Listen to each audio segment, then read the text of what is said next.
Eh bien, bonjour tout le monde. Mickaël Kinatra, le directeur du Centre de recherche interuniversitaire sur les humanités numériques à l'Université de Montréal, regroupement stratégique du FRQST, qui est très heureux ce matin de nous accueillir dans cette salle à l'Université de Montréal avec notre collègue Marie Turenne, qui termine un séjour de 2 semaines comme chercheuse invitée. Le temps passe très vite. Dans notre centre, on a eu l'opportunité de travailler avec Marie sur plein de projets. Elle a déjà fait une conférence, elle est allée à Sherbrooke hier, parler à nos collègues Léon Robichaud et son équipe. Et on est très content de l'avoir aujourd'hui pour sa dernière présentation. Marie est historienne et spécialiste des humanités numériques et développe et coordonne des projets interdisciplinaires à l'interface de l'histoire contemporaine, des sciences sociales et de l'intelligence artificielle. Elle est enseignante-chercheuse au sein du laboratoire de recherche d'EPITA, une école d'ingénieurs en informatique à Paris. Et elle est surtout l'ancienne présidente du Magnifica et dans la présidente actuelle du Ouais. Magnifica. Oh non, oui, La dernière année. finis ton mandat juste avant et la présidente élue d'ADO, l'Association mondiale des humanités numériques, où j'avais le plaisir d'être président l'an dernier. Donc, c'est pour ça que c'est un poste très important que Marie a accepté de reprendre. Et elle sera présidente en Corée cet été. Et donc, ce matin, elle va nous parler d'OCR, ORAG. Merci à toi, Vladimir. Merci à toutes et tous d'être là. Je suis un peu impressionnée. Je pensais que vendredi, il n'y aurait personne. Mais bon, je vais faire de mon mieux pour vous intéresser aujourd'hui. Alors, on va parler en fait, d'un projet que je coordonne qui n'est pas officiellement commencé puisqu'il commence lundi. Voilà. Mais on a quand même fait pas mal de boulot préliminaire. Et ce projet, c'est un projet à la base d'histoire contemporaine et on a vu qu'on avait le besoin d'utiliser pas mal d'outils, notamment en d'IA, pour parvenir à répondre à notre question de recherche. Donc ici, je vais couvrir à peu près toute la chaîne, c'est-à-dire on a les sources, donc on les a déjà collectées, jusqu'à la retraite, en commençant par leur traitement, jusqu'à leur analyse avec des méthodes d'IA génératives. Donc ici, je vais vous parler plus spécifiquement du projet de recherche que je coordonne, donc, qui s'appelle Décidons. Et c'est un projet d'histoire politique et parlementaire qui est consacré au débat de la Troisième République. Pardon, désolée, évidemment. Non, mais tout va bien, en fait. Mon Teams a décidé de se réveiller. Excusez-moi. Voilà. Désolée. Donc, c'est un projet qui est consacré c'est un projet d'histoire politique et parlementaire consacré au débat de la Troisième République. Et c'est aussi un projet d'histoire numérique. Et c'est aussi l'occasion d'explorer les possibilités offertes par l'IA générative pour l'histoire. Alors, le vrai titre de Décidons, c'est celui-ci. Voilà. Je vais vous expliquer plus en détail quelle est la problématique de ce projet. D'abord, un peu de contexte. Il me semblait que c'était intéressant. Je sais que, en fait, dans les pays anglo-saxons en Amérique du Nord, il y a beaucoup de travaux aussi, bref, dans les pays du Nord, on a beaucoup de travaux autour des débats parlementaires et c'est beaucoup moins le cas en France. Alors que c'est une source très importante qui a été numérisée, etc. Mais on a quand même la chance de voir un certain renouveau de l'histoire politique et parlementaire au tournant des années 2000. Sachez-le qu'en France, en fait, l'histoire politique, ça a été l'histoire reine, on va dire ça comme ça, jusque dans les années 80. Et ensuite, avec l'arrivée de le renforcement de la micro-histoire, l'histoire politique qui est par nature aussi une histoire des idées, une histoire conceptuelle, une histoire qui manie beaucoup de sources. Elle est passée un petit peu au second plan. Mais en fait, voilà, au tournant des années 2000, on revient vers l'histoire politique et donc vers l'histoire parlementaire, ce qui tombait très bien. Et en parallèle de ce renouveau, on a aussi un gros projet de numérisation autour des archives juridiques et des archives parlementaires qui a été mené avec la Bibliothèque nationale de France, les archives du Sénat et de l'Assemblée nationale. Et, ce qui fait qu'on a accès depuis, on va dire, le milieu des années 2010 à tous les débats parlementaires français de la Troisième République, donc de 1870 à 1940, et que on a ici à notre portée un corpus particulièrement remarquable si on s'intéresse à faire l'histoire politique et l'histoire des idées en France pour cette période. Ce qui nous intéressait, c'était de travailler sur la construction du débat public et plus exactement la création de l'agenda politique durant la Troisième République. Donc l'idée, c'était de se demander quelle est l'interaction, on va dire, quelles sont les interactions entre l'arène politique et l'arène médiatique. Alors l'arène politique, on va dire qu'elle est approchée, qu'elle est modélisée par les débats parlementaires. C'est une manière il y a beaucoup de sources en fait en histoire politique, mais on s'est dit bon, voilà, ce sont des élus qui parlent vraiment au nom de leur circonscription.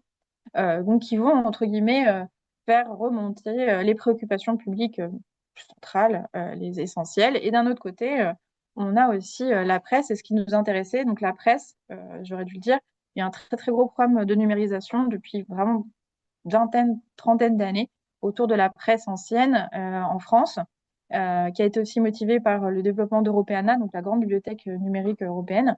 Et donc, on a accès à une masse, un corpus énorme de presse, qui a d'ailleurs été austériser. Et donc, l'idée, c'était de comprendre comment le dialogue entre l'arène médiatique et l'arène, on va dire, politique, eh bien, comment ce dialogue a été façonné sur le temps long. Et aussi, il faut le souligner, c'est que la Troisième République a cette particularité, c'est vraiment unique pour la France, c'est un régime extrêmement parlementaire. C'est-à-dire que le pouvoir, c'est pas le gouvernement, c'est le Parlement. C'est vraiment, et notamment la Chambre des députés, qui aujourd'hui s'appelle l'Assemblée nationale. Et c'est aussi durant la Troisième République que se forme le régime tel qu'on le connaît, nos régimes. On a la cinquième constitution, hein, donc la cinquième République, il y en aura peut-être une autre. On n'est pas très attaché à notre constitution, d'un point de vue du numéro. Bref, en tout cas, la Troisième République, c'est un peu au fondement de notre vie démocratique actuelle. Et en parallèle de ça, les évolutions technologiques ont fait qu'on peut publier à très, très grande échelle. On a cette explosion de la presse et l'histoire, les historiens et historiennes montrent assez bien que c'est à ce moment-là qu'on peut vraiment parler de la formation de l'opinion publique. Donc en fait, ce moment est assez intéressant pour se poser la question, en fait, comment se construit l'agenda politique, comment se façonne cet agenda, et est-ce que la presse influence de manière essentielle, on va dire, la création de cet agenda, ou est-ce que c'est plus compliqué que ça? Pour ce projet-là, on s'appuie sur une théorie qui est une théorie de sciences politiques qui a été donc développée à la fin des années 60, début des années 70 aux États-Unis par Malcolm Benshaw, qui s'appelle la théorie de l'agenda setting. Et ce qu'il dit, c'est pas, voilà, c'est exactement cette phrase-là que j'ai écrite ici, c'est les médias n'indiquent pas quoi penser, mais à quoi penser. C'est-à-dire qu'ils vont hiérarchiser les sujets d'intérêt. Ils vont nous dire, voilà, on va pas dire, tu dois penser telle ou telle chose. Alors c'est un peu vrai, mais surtout, voilà, les problèmes les plus importants. Ce qu'on voudrait, c'est tester cette théorie sur le temps long. Ça n'a jamais été fait à cette échelle, parce qu'aussi, on n'avait pas les outils pour le faire, hein. Voilà, donc aujourd'hui, on peut le faire. On a une hypothèse, c'est que la fréquence et la visibilité d'un sujet, d'un problème, dans la presse, influencerait sa présence dans les débats politiques. C'est un peu ras des pâquerettes, mais c'est un peu le point de départ. J'aime bien cette phrase d'Emmanuel Leroy-Ladurie et Pierre Coupry qui vient d'un vieil article, d'un article des années 1970. Il ne parle pas du tout de débat parlementaire, mais je pense que ça s'applique pas mal. En fait, il s'avère que quand j'ai commencé à travailler sur cette question-là, je me suis dit, il y avoir plein de travaux qui utilisent ces sources-là. Je ne travaille pas sur ces sources-là en histoire politique. Je viens de l'histoire politique et j'ai beaucoup travaillé sur les médias et l'édition, mais pas sur les débats parlementaires. Je me suis dit, bon, vu l'accès à ces sources, vu l'importance dans notre histoire, il me semblait que c'était des sources qui devaient être usées, réusées, réutilisées. Et pas du tout. Voilà. On a quelques travaux, mais assez ponctuels, voilà, mais rien en fait d'ampleur avec vraiment un travail, on va dire, sur le temps long autour de ces débats parlementaires.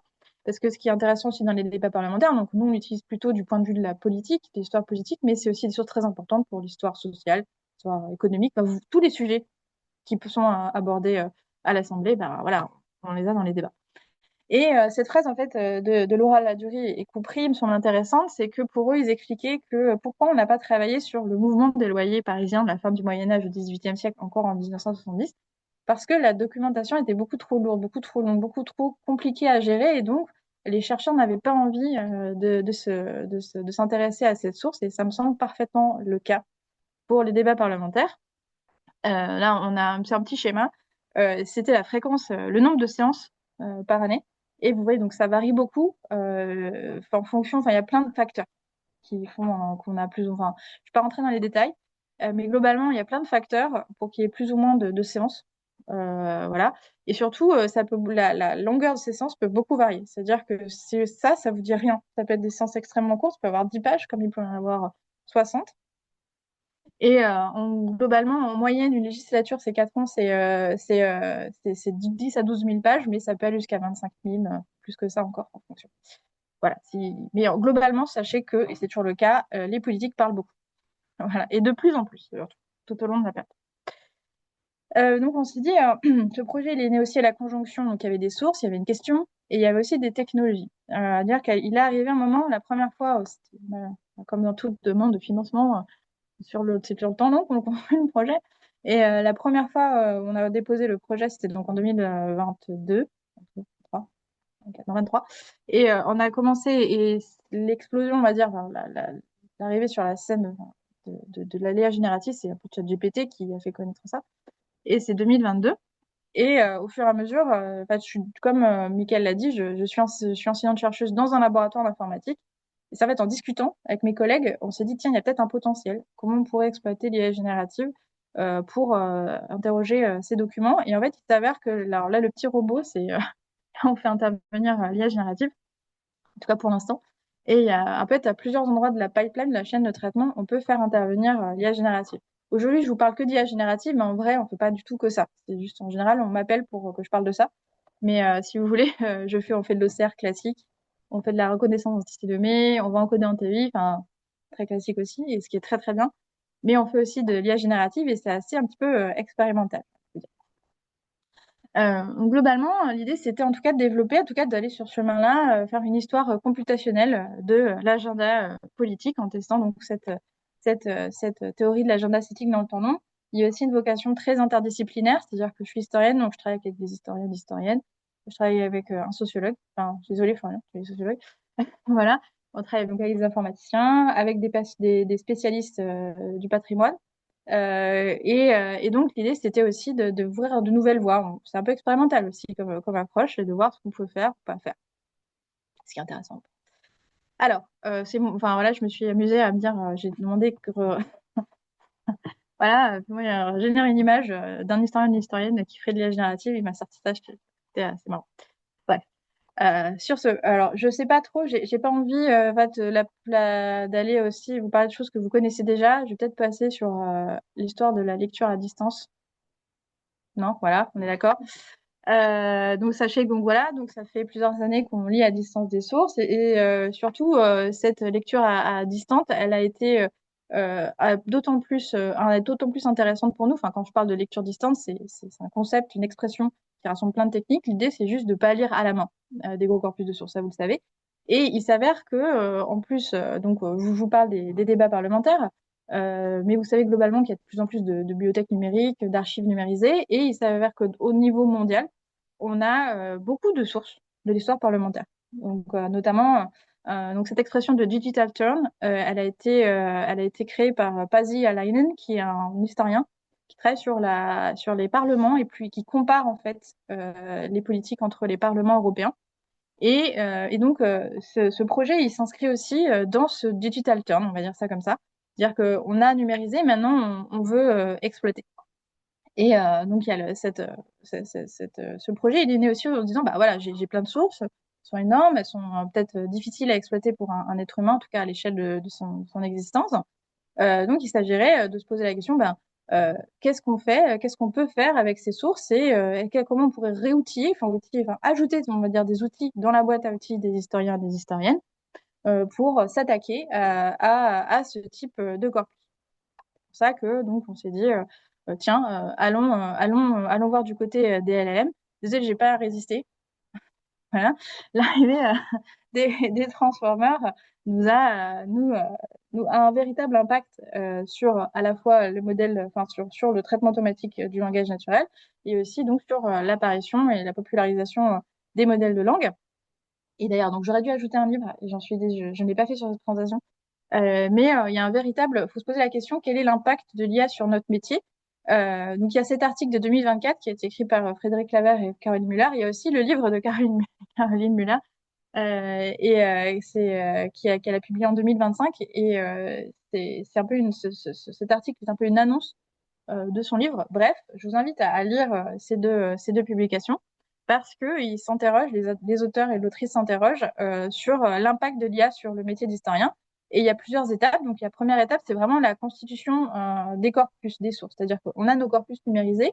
Ça, c'est bien gentil, c'est une image. Mais comment on peut extraire des données exploitables à partir de ces corpus d'images. En fait.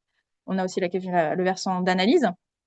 Donc là, j'ai essayé de donner un peu des grandes catégories de techniques qu'on peut utiliser, extraire de l'information, la classer, noter, visualiser, contextualiser. Et en dernière étape, alors ça, je l'ai pas mis en orange parce que c'est quelque chose que je ne fais pas, mais on ne sait jamais. On peut aussi imaginer que l'IA serait une sorte d'assistant de rédaction pour l'écriture de l'histoire. Voilà, là, je pourrais pas vous en parler parce que je l'ai jamais expérimenté. Sachez que c'est possible. C'est des pistes évoquées par Caroline et Frédéric. Alors l'IA générative, c'est très bien que ça existe. Tout le monde, enfin il y a ça a beaucoup de succès. Et c'est vrai que on a un certain nombre d'avantages. Nous pouvons faire, voilà, comme je dis, notamment extraire des données, générer des contenus structurés, classer des données, produire des résumés. Ça marche très bien. Ou interagir d'un point de vue comme une discussion avec ces corpus. Je vais revenir sur ça plus avant. Il y a quand même un certain nombre de limites. Et des limites qui sont plus ou moins importantes en fonction de d'où vous parlez, d'où vous placez en tant qu'expert du domaine. Pour les historiens, donc là, j'ai un peu essayé de faire une liste complète, mais je pense que j'en oublie, des limites de l'utilisation des LLM, notamment en recherche. Et pour moi, les points les plus importants, enfin les limites les plus importantes, c'est la question des biais. Parce que vous savez qu'il y a des biais embarqués dans la LLM en fonction de comment ils sont entraînés. Le gros problème aussi, c'est que les LLM, ils ont du mal à gérer les contextes longs. Quand je dis contexte long, c'est-à-dire que vous savez qu'il y a une fenêtre de contexte qui est celle imposée, peut être de X tokens. Et le problème, c'est que nos documents à nous, historiens, historiennes, eh bien, ce sont des documents qui sont en général très très longs. C'est vraiment des tweets, quoi. Ça peut, hein. Mais globalement, on va travailler sur des corpus qui sont importants, qui sont gros, etc. Problème des hallucinations, vraiment, voilà. Ça, c'est un très très gros problème parce que des erreurs peuvent se cacher dans les données qu'on a extraites, etc.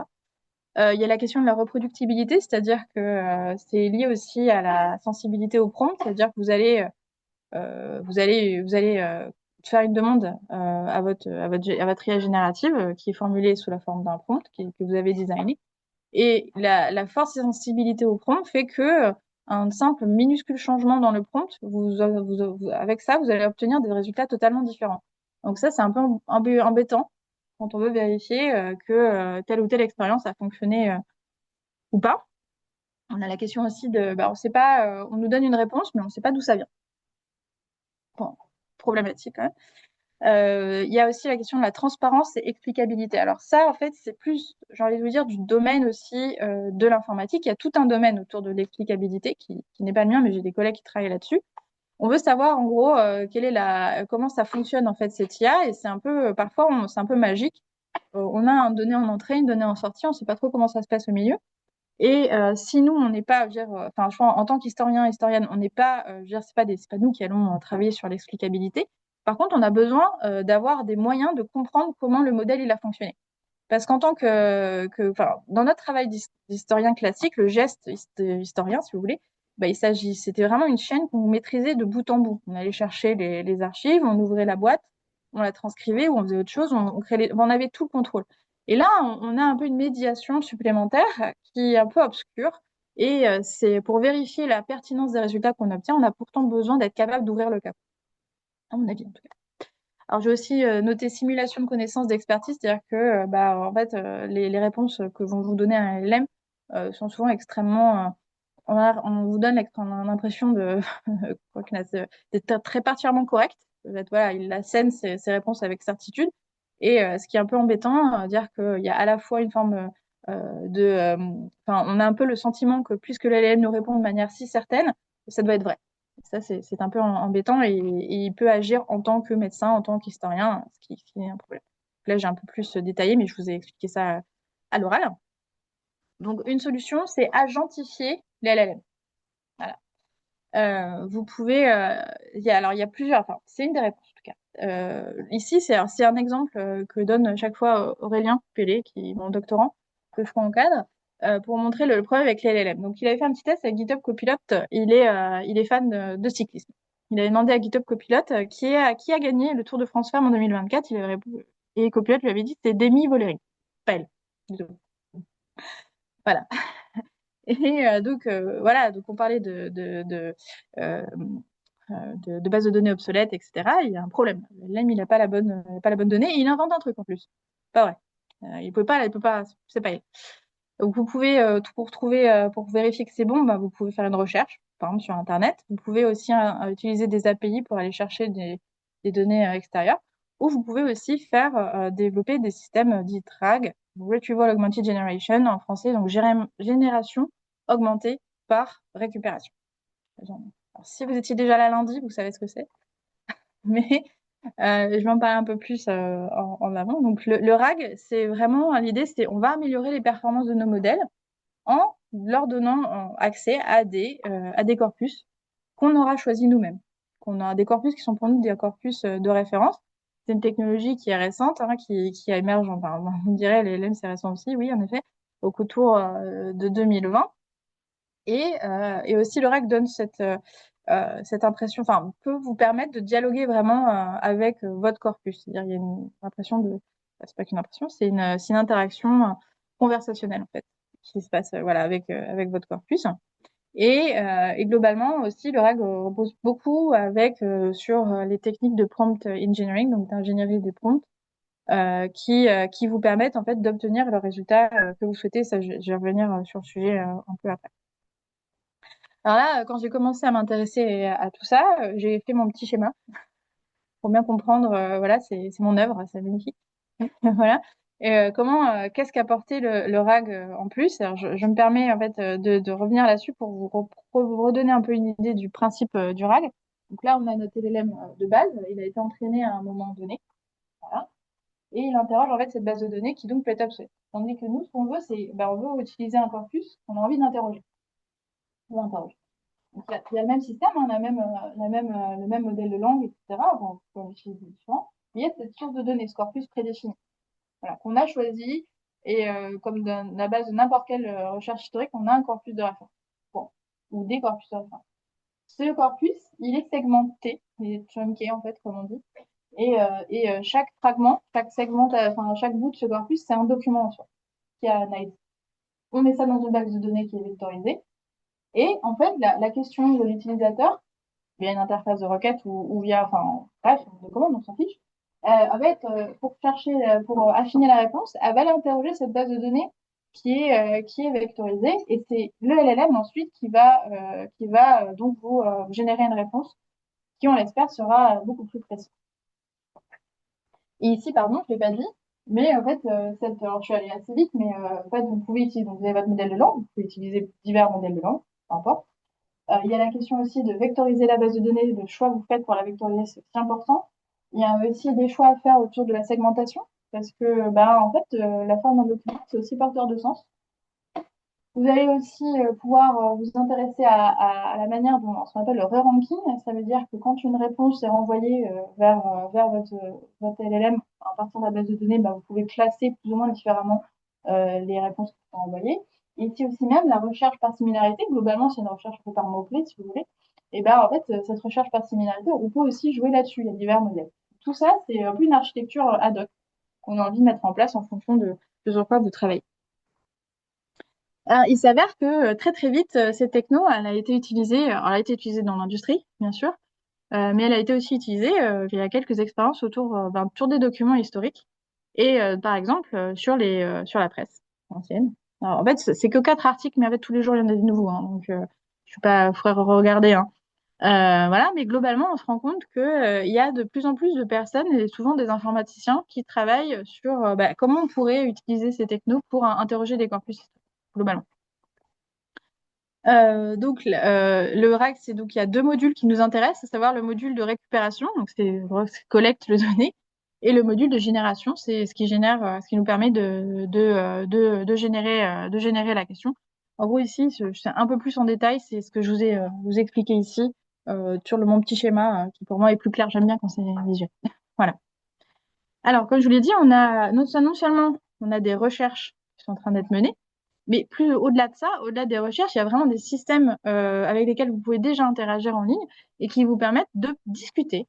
C'est vraiment ça, c'est comme ça que c'est vendu, avec des sources historiques. Donc j'ai trouvé 3 exemples, et je pense que maintenant il y en a d'autres, hein. Je suis tombée sur d'autres exemples il n'y a pas très très longtemps. Alors vous pouvez explorer les archives du web, voilà, avec un RAG. Vous pouvez aussi, alors ce que j'aime beaucoup ça, c'est pas moi qui, c'est vraiment l'image qui disait, vous pouvez discuter avec Abraham Lincoln. C'est un rat qui interroge ses discours et ses œuvres. Fireside Chat. Et alors, je trouve que ça est très belle appli. C'est les sources, c'est la presse numérisée du Luxembourg. Donc, en plus, ce qui est intéressant, c'est que vous pouvez explorer des corpus multilingues. Le Luxembourg français, allemand et luxembourgeois. Et donc, ça a été mis en place au niveau du Luxembourg. C'est une initiative nationale. Ouais, il faut juste se loguer. Mais vous pouvez tout à fait, vous avez comme ça parcourir le corpus des journaux numérisés, journaux anciens numérisés, grâce à e-Luxembourg Guardian Chat. Désolé. Voilà. Alors, après cette mise en contexte, je vais vous expliquer, je vais vous montrer un peu des expériences que nous, on a menées avec l'IA générative. J'ai beaucoup parlé du RAG parce que c'est quelque chose qu'on fait beaucoup, mais on ne fait pas non plus que ça. Ça, c'était vraiment, c'est les tout début de nos expériences. C'est un RAG dit naïf, très, très basique. On faisait vraiment les blocs, on va dire, de base et on se posait pas trop de questions sur les embeddings, les machins, bref, peu importe. Et on a pas mal évolué depuis 2 ans, 3 ans. Alors, je vais pas donc du RAG, mais on utilise les LLM, l'IA générative, pas que pour faire du RAG, en fait. On a aussi les questions, enfin, d'OCR qui peuvent être exploitées via l'IA générative. Alors, je sais pas si vous le savez, si vous suivez l'actualité, vous avez pu voir sortir des solutions, enfin, en tout cas par LLM, pour l'OCR et l'HTR qui ont l'air extraordinaires. Notamment, il y a des modèles chinois qui sortent là et qui marchent très très bien. Mistral aussi a sorti de l'OCR, enfin un LLM qui permet de faire l'OCR, etc. Alors, oui, ça marche pas mal, mais il y a des petits problèmes. Donc, déjà, donc, nous, on part plutôt sur l'idée d'une hypothèse. On part sur de l'OCR dit alors, classique. Voilà. C'est-à-dire que on a vraiment des architectures très classiques. Alors, qu'est-ce que nous, on utilise Pero OCR, mais il y a plein de moteurs OCR en fait qui existent. Je vous fais pas le dessin. Alors, ce qui est bien, c'est que c'est entre guillemets, on va dire plus plan-plan, mais on a plus confiance dans ces modèles. Ils ont encore quelques problèmes, notamment au niveau de l'ordre de lecture, etc. Il y a quand même aussi des problèmes de traitement des tableaux, mais j'ai envie de dire, il y a moins de place pour la surprise. On est sûr. Bon, peut-être qu'il y aura des résultats qui ne seront pas parfaits, mais on va dire que le texte qu'on va avoir en sortie, on sait qu'il va y avoir, par exemple, un taux de reconnaissance de 98%, donc il y aura 2% de problématiques. Mais voilà, on a assez confiance dans les données qu'on sort. Alors, le LLM, il y a le plus gros problème des LLM. Alors, c'est assez puissant, très bien, mais on se rend compte de plus en plus qu'il y a des gros risques d'hallucination et des hallucinations qui ont l'air extrêmement crédibles. C'est-à-dire que vous allez avoir un tableau et d'un coup, le 2 va devenir un 0, peu importe. Et, ou alors, pour vous donner un exemple, au lieu on a le mot chemisier, pour une raison étrange, ça devient chemise. Alors comme ça n'a pas l'air important, mais un chemisier, c'est plutôt porté par une femme, par exemple. Une chemise plutôt portée par un homme, donc ça peut avoir un impact sur votre à terme si ça le fait pas, si vous travaillez là-dessus. Bref, on a un peu des difficultés à avoir confiance véritablement dans LLM parce que il s'est bien menti.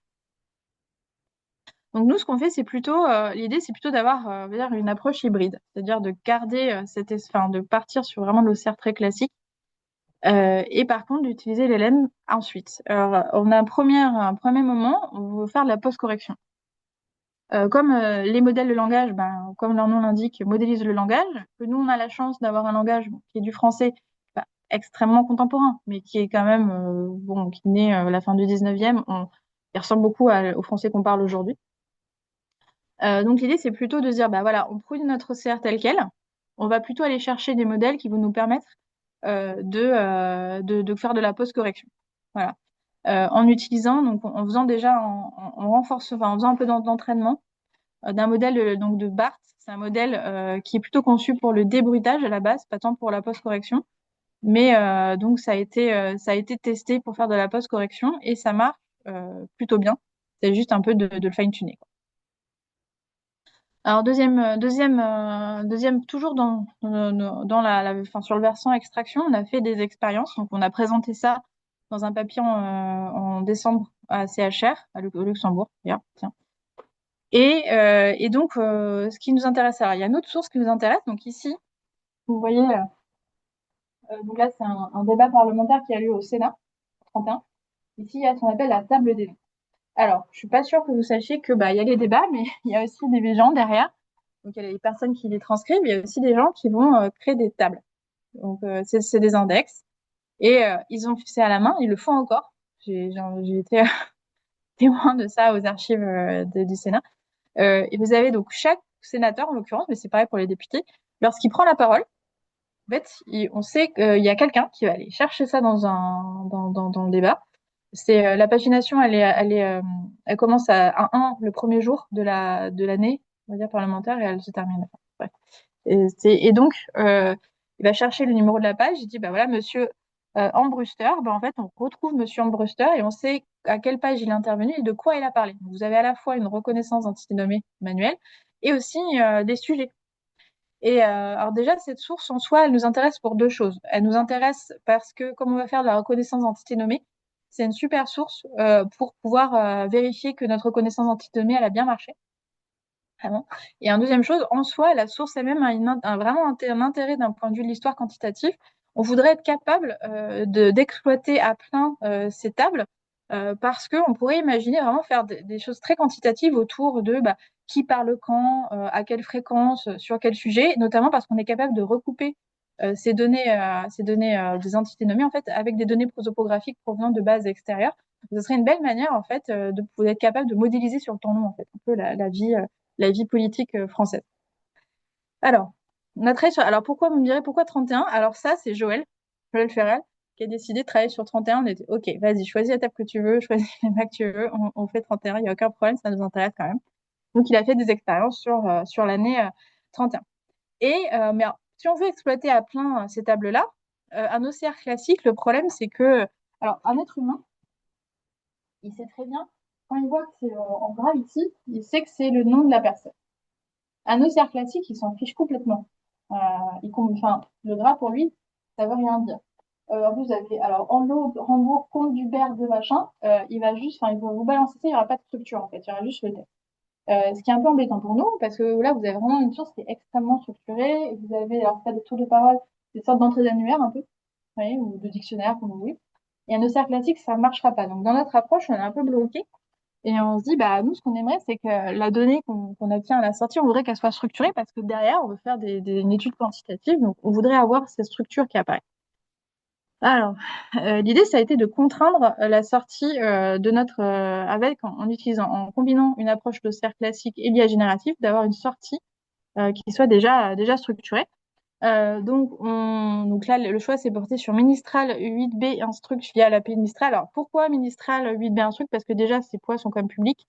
Mais question, enfin vraiment, j'aurais une réponse très bête et vous me direz, voilà, c'est pas très scientifique, mais comme le dit si bien Joseph Chazalon, les moteurs, c'est parce que c'est rapide et pas cher.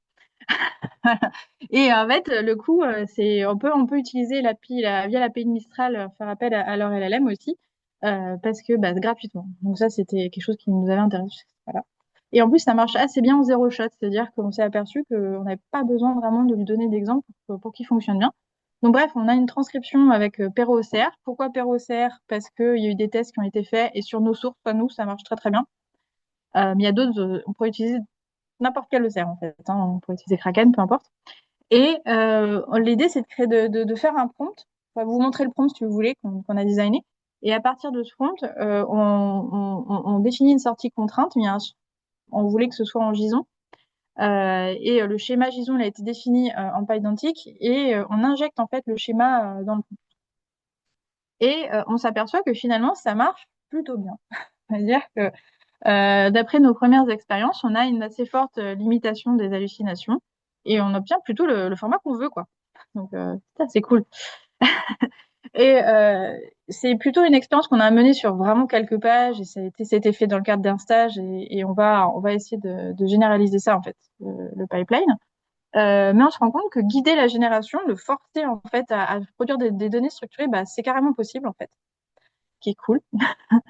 On s'est dit aussi après coup, parce que c'est les expériences qu'on menait au début, on n'avait pas cette côté, enfin, on traitait un peu nos prompts et les schémas, etc., comme quelque chose d'accessoire. Vous voyez ce que je veux dire? Et en fait, il s'avère qu'on s'est dit, bah, c'est dommage, c'est un objet scientifique à part entière qu'on doit conserver et qu'on doit faire évoluer et montrer pour que d'autres puissent être capables de les utiliser. Et il y a aussi un protocole d'évaluation qu'on a mis en place. On a une métrique qui s'appelle IMQ, Integral Matching Quality. Je ne vais pas vous rentrer dans le détail. Si vous avez envie d'en savoir plus, on peut en discuter. Il y a aussi l'article. Et l'idée, c'est juste en fait de créer une métrique qui serait plus adaptée à notre objet, plutôt que simplement de travailler sur le rappel, voilà, la précision. Voilà. Mais bon, c'est plutôt l'idée que que vous reteniez, c'est voilà, on peut guider, générer, contraindre, et ça marche. Alors, j'en ai. Alors, je vais aller assez vite. Là, il y a une deuxième expérimentation qu'on a fait. Ça, je pense que c'est pas, j'insiste pour là-dessus parce que en histoire, c'est extrêmement important. Donc, on a nos sources qui sont massives. Vous voyez, donc là, l'image d'un débat parlementaire. Et alors, je dis, un être humain, vous êtes des êtres humains. Assis, vous voyez un peu comment la page fonctionne. Alors, je sais pas si vous voyez très bien. Alors, est-ce que vous me dites là, alors, là, vous avez donc là ici, à votre avis, c'est quoi tout ça, toutes ces infos? C'est des Merci, merci, métalonné. Alors, on les voit. Ici, on a marqué sommaire. Donc, qu'est-ce qu'on va avoir ici? On est en cours. Je vais vous interroger. C'est l'ordre du jour, en fait. Voilà. Et avec, il s'avère que, bah, mon ordinateur, alors là, il ne fallait pas se tuer, mais oui, quand vous regardez les titres, les sténographes font extrêmement bien leur travail. Chaque titre, en fait, ça renvoie à une section de notre débat. Notre débat, il est déjà organisé. On a ensuite chaque tour de parole. Puis, voilà, c'est le nom d'une personne. Donc, Monsieur Albert Fichet, ici, on a Monsieur le Président. Donc, on sait qui est le président, il faut revenir avant, etc. Vous avez même des incises, en fait, c'est des lettres qu'on lit. En fait, c'est vraiment représenté sous forme d'une lettre qu'on cite. Et en fait, si vous voulez, en fait, un Auster classique, il va lire ça un peu, voilà, il va lire ça, il va vous sortir le texte. Euh, globalement, si on utilisait des techniques RAG, on pourrait dire, bah, tu me prends 500 tokens, on va dire, et tu segmentes le texte tous les 500 tokens et basta. Et en fait, nous, on veut pas ça. On veut être capable de segmenter notre texte de manière logique, sémantiquement intéressante pour nous, parce que on veut pas d'un coup notre RAG il aille dans notre base de données et ils disent bah il va y avoir par exemple la moitié d'un débat va être coupé et puis l'autre moitié va être ailleurs, etc. Donc ça ne va pas. On peut pas répondre correctement à nos questions. Donc en fait, on s'est aperçu qu'évidemment que le retour à la source et la précision des réponses étaient extrêmement influencés. Dans notre cas, je n'ai pas dit que ce sera pareil partout, en tout cas, sur la gestion de ce contexte. Et il s'avère que les LLM ont beaucoup de difficultés à gérer les contextes longs. Voilà. Ça part en près. Plus on augmente la fenêtre de contexte, c'est assez logique, moins la réponse elle est précise, ils n'arrivent pas à lire correctement, si vous voulez savoir. Donc c'est pour ça que on a fait plusieurs études comparatives autour de qu'est-ce qui serait la meilleure technique de segmentation. Et là, je dis bien, c'est plutôt la chaîne, elle fonctionne sur les débats parlementaires. C'est dire comment dire euh, conceptuellement, elle pourrait être utilisée sur d'autres documents. C'est plutôt voilà, c'est si vous travaillez sur des documents historiques avec ce type de système, il faut absolument se poser la question de la segmentation. C'est plus ça que je veux dire. Et si vous avez envie d'en savoir plus, donc on a aussi un papier. Alors, ça, c'est juste que le point fondamental que les résultats de notre expérience montrent, c'est que la manière dont on découpe et structure un corpus, ça influence directement la capacité du système à retrouver les bonnes sources. Je sais que ça a l'air évident, mais en fait, c'est pas évident. Vous voyez ce que je veux dire? Et alors, évidemment, les découpages un peu grossiers, comme je l'ai dit, on fait X tokens et basta. Ça donne de bons résultats en apparence, parce que le modèle peut retrouver souvent la bonne zone de texte, mais en fait, les segments sont tellement longs que ça dilue complètement l'info. Et on se retrouve, moi, voilà, quand j'ai dû évaluer avec des passages super volumineux, difficiles à explorer, et la précision du retour à la source va vraiment beaucoup diminuer. Par contre, si on va vers des coupages plus fins, qui nous paraissaient plus intéressants d'un point de vue de la recherche historique, par prise de parole, par exemple, vous voyez, quand dans le hop, on dit, bah voilà, on va essayer de découper par prise de parole, ce qui est très fin quand même. Là, on va vraiment jusque-là. C'est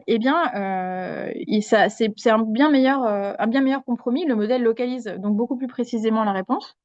On limite assez, enfin ça va en point de vue du coût computationnel, on va dire. On a moins de texte par segment, mais une pertinence accrue. Et en plus derrière ça, on a fait d'autres tests. On a une étape supplémentaire, à savoir ce qu'on appelait le re-ranking. Donc en fait, comment vous rangez, si vous voulez, les réponses, enfin les segments qui sont renvoyés au système. Et l'idée, c'est, voilà, on a une première récupération des documents et un modèle réévalue et reclasse les passages les plus pertinents. Et en fait, le re-ranking, c'est hyper important. En fait, le modèle qu'on va utiliser ça va faire grimper notre recall, mais de manière extraordinaire. Mais le problème, c'est qu'on a un temps de calcul plus long. Donc, en fait, tout ce que je veux dire, c'est voilà, c'est toute cette finesse que vous allez, on va dire, vous allez mettre en place, implémenter. Bah, il y a un coût de calcul et donc il faut savoir, enfin, quel est voilà, c'est tout bête, mais c'est quelque chose qu'on a envie d'expérimenter parce que l'impact qu'on peut avoir aussi bien environnemental ou de coût en général, il est important et il n'est pas négligé. Alors aussi, alors Florian va intervenir aussi sur le sujet. On a fait une expérience. L'idée, c'est que pour tester notre modèle, alors déjà, on avait envie de travailler au-delà enfin, comme vous l'avez compris, le projet, c'est pas que sur le débat parlementaire, c'est aussi sur la presse. Donc, on va être capable d'interroger des corpus des corpus qui sont hétérogènes, c'est-à-dire d'un côté les débats et de l'autre côté la presse. Donc, on a fait ce qu'on appelle du raisonnement multi-op. C'est une manière juste de dire, bah voilà, on croise des sources, hein, ça va pas plus loin que ça. On voulait être capable de tester la performance de ces modèles. Et pour ce faire, on a besoin de benchmark. Donc, je sais jamais, de bandes test.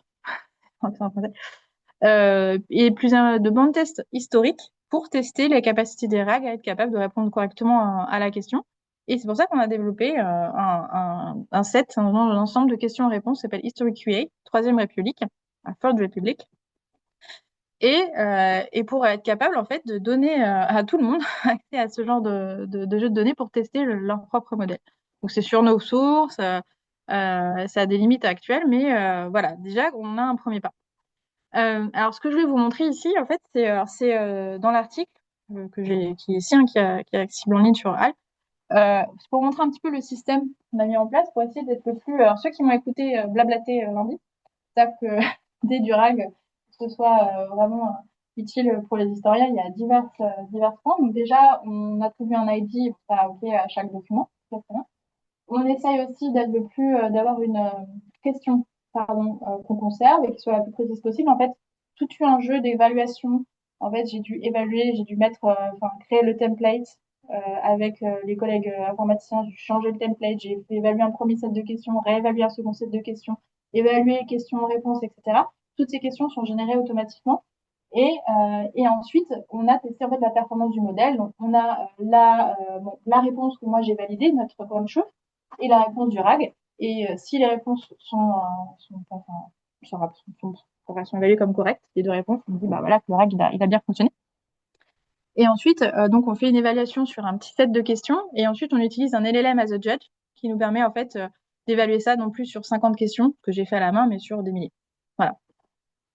Alors l'idée, c'est pas pour nous remplacer, attention, mais c'est une manière de simuler le raisonnement historien en l'intégrant, j'ai envie de vous dire, dans la manière dont on raisonne, même si j'aime pas trop le terme raisonner, dont fonctionne plutôt notre RAG. Et pour vous dire la vérité, alors il y a vraiment un informaticien qui est venu me voir et qui me dit, Marie, fais ton travail d'historienne et montre-moi comment tu fais. Donc je dis, t'es sûre? Je fais oui, c'est mis à côté de moi. J'ai affiché mon archive, voilà, et j'ai commencé à faire des trucs. Il m'a dit, ah, tu fais ça? Ah oui, je transcris. Ah, tu fais un Excel? Oui. Et des choses qui me paraissaient complètement naturelles ne l'étaient pas du tout pour lui.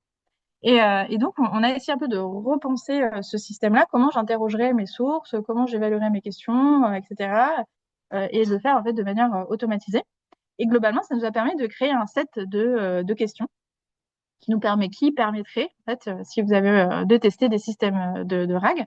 Alors, on m'a fait remarquer hier que on avait mis 782 questions. Pourquoi pas 1789? On pourrait en ajouter 7. En effet. Et par contre, ce dont on s'est aperçu, c'est que c'était extrêmement utile pour nous de faire ce benchmark, parce que quand on a nous-mêmes utilisé ce benchmark pour évaluer notre règle, on s'est aperçu qu'il était complètement nul lorsqu'il s'agissait de croiser des sources. C'était pas évident à l'œil nu, vous voyez. Quand moi j'ai fait l'évaluation, je l'avais pas vu. Et en fait, c'est genre ah ouais. Par contre, ce qu'on a remarqué, c'est on était très content, c'est qu'avec, quand je dis la segmentation, re-ranking, etc., en appliquant ça, on avait d'excellentes réponses, par contre, pour ce qui est vraiment de lutte sur un seul document. Donc, il y a encore du travail à faire, ce qui est cool parce qu'il y a une thèse derrière. Voilà, l'importance de ce genre de travail, c'est aussi de montrer que la machine et l'historien doivent vraiment en fait dialoguer. Donc, quand je dis ça, c'est qu'il y a vraiment un travail, à mon avis, très. Enfin, on n'est pas des simples fournisseurs, fournisseuses de services. On doit vraiment travailler main dans la main avec les informaticiens pour que ça marche. Ça vaut pour l'histoire, mais ça vaut pour d'autres domaines. Et surtout, bah, c'est pas une manière de nous remplacer, c'est plutôt une manière de nous aider, de nous assister. Dernière expérience qu'on a fait, après je vais arrêter là, c'est donc un autre doctorant que Florent et moi on a co-encadré en mémoire, enfin en master, donc maîtrise aussi. Et donc lui, il s'est dit, tiens, c'est intéressant votre histoire de Q&A, si je vais utiliser pour mes propres recherches. Donc il travaille lui aussi sur des débats parlementaires et il teste des solutions de RAG. Mais il s'est dit, et en fait ça vient aussi de Humanum, des travaux d'Humanum, sur, je sais pas si vous connaissez le pré-targeting. Non? Ah ouais. Donc Humanum a fait un super article. Voilà. Bref. Voilà, sur l'idée qu'au lieu d'interroger totalement notre corpus en entier, pourquoi on n'aurait pas des techniques qui seraient pas très chères, pas très coûteuses d'un point de vue computationnel, qui nous permettraient de repérer les parties du corpus qui nous intéressent. C'est-à-dire qu'au lieu on balance une question et le RAG, lui, il va tout chercher, il va chercher partout. Alors, ce qu'on voudrait, c'est réduire, en fait, se dire, bah, il y a que cette partie du corpus-là qui m'intéresse. Ça peut être bah, typiquement une année, mais ça peut être aussi un thème, ça peut être des noms, ça peut être plein de choses, en fait. Et l'idée, c'était plutôt de se poser la question, non, je bien pardon, le titre, je l'ai fait à l'arrache. Hein. Donc, on voudrait sélectionner automatiquement un sous-corpus pertinent. Voilà. On adapte aussi donc la présélection au type de question. Alors, je suis désolée, je sais pas pourquoi ça n'a pas marché. Bref, on adapte la présélection au type de question. Il y a donc deux familles, vous l'aurez donc compris. Il y a nos familles et une famille de questions uniquement sur une source et des familles de questions sur les deux sources. Et l'idée, c'était de globalement de mener une expérience sur est-ce que si on pré-target notre règle, on arrive à avoir de meilleures réponses. Et l'idée, c'était bah, moins de texte, mieux choisi. Alors voilà la pipeline qu'on a développée. Voilà, si vous avez envie d'en savoir plus, vous pouvez aller voir ce qu'on a fait. Voilà, c'est juste pour vous donner l'idée, c'est que voilà, le RAG, c'est aussi un autre, je pense, une autre ouverture extrêmement intéressante. Se poser la question, au lieu d'y aller comme ça, on pose une question et peu importe, on indexe tous nos documents et hop là, on y va. Non, non, il y a peut-être des manières plus fines de le faire. C'était plutôt ça. Alors, je vois qu'il est 11h51, alors je peux finir un peu. Euh, alors, ce que j'aime bien, vous l'avez déjà vu si vous étiez là lundi, c'est donc Emmanuel Leroy-Ladurie qui est donc 188. Il est dans la salle, la nouvelle salle des catalogues de la Bibliothèque nationale de France à Paris et je trouve ça assez génial. Il est là devant son ordinateur. Et j'aime bien cette image parce que pour moi, elle reflète l'idée que, enfin en tout cas de mes travaux, j'espère en tout cas, c'est qu'il ne s'agit pas, donc comme je dis, de remplacer l'historien, mais juste de nous aider, de nous augmenter. Entre guillemets. Comme vous l'avez vu, donc on ne peut pas faire l'impasse sur l'IA générative. Bon, bah, en fait, on nous l'impose ou on peut l'utiliser, peu importe. En tout cas, l'IA générative, elle a ou elle va avoir, elle est en train d'avoir, je ne sais pas, un impact sur le métier d'historien. Il y a trop de choses intéressantes. Enfin, en gros, qu'on soit pour ou contre, l'IA générative nous apporte tellement de facilité et aussi, plus au-delà de ça, de nouvelles manières d'aborder les sources. Ça va être très difficile, à mon avis, d'y faire l'impasse lorsqu'on fait l'histoire quantitative.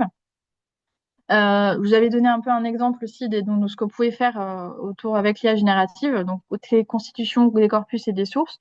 Un point aussi que je n'ai pas abordé, c'est la reconstruction de textes perdus, de textes endommagés.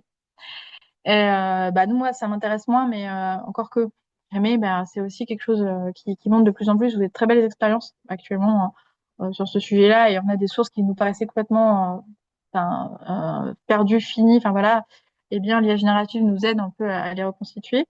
Et comme j'ai dit, donc, l'IA générative, ça doit nous ouvrir aussi de nouvelles portes, je pense, pour explorer ces sources.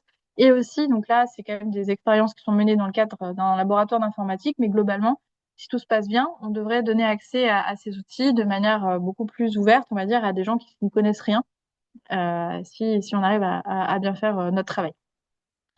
Donc, pour conclure cette intervention, je reviendrai à citer un grand parmi les grands, Lucien Febvre, qui, dans son livre Combat pour l'histoire, en 1953, écrivait: Entre disciplines proches ou lointaines, négocier perpétuellement des alliances nouvelles, sur un même sujet concentré en faisceau la lumière de plusieurs sciences hétérogènes, tâche primordiale, et de toutes celles qui s'imposent à une histoire impatiente des frontières et des cloisonnements, la plus pressante sans doute et la plus féconde. Donc dans cette phrase, elle est tirée en fait de sa leçon inaugurale qu'il a donnée dans les années 30, je ne sais plus les dates exactes, au Collège de France. Il pense pas du tout à l'informatique car elle n'existe pas, c'est plutôt la physique.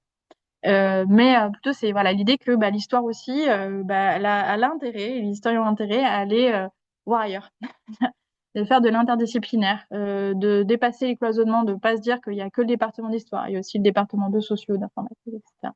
Ici donc plus l'informatique. Et ce que j'aime l'idée, c'est l'histoire impatiente des frontières et des cloisonnements, c'est-à-dire plus penser en tant que je suis un historien donc je reste, j'arrête, je fais que de l'histoire. Non, il y a d'autres chemins, il y a d'autres choses à faire, il y a des personnes avec lesquelles discuter. Et il faut pas hésiter à aller les voir parce qu'en fait, en général, elles sont super sympas. Voilà, donc je vais m'arrêter là. Et je vous remercie beaucoup pour votre attention et n'hésitez pas à me poser des questions.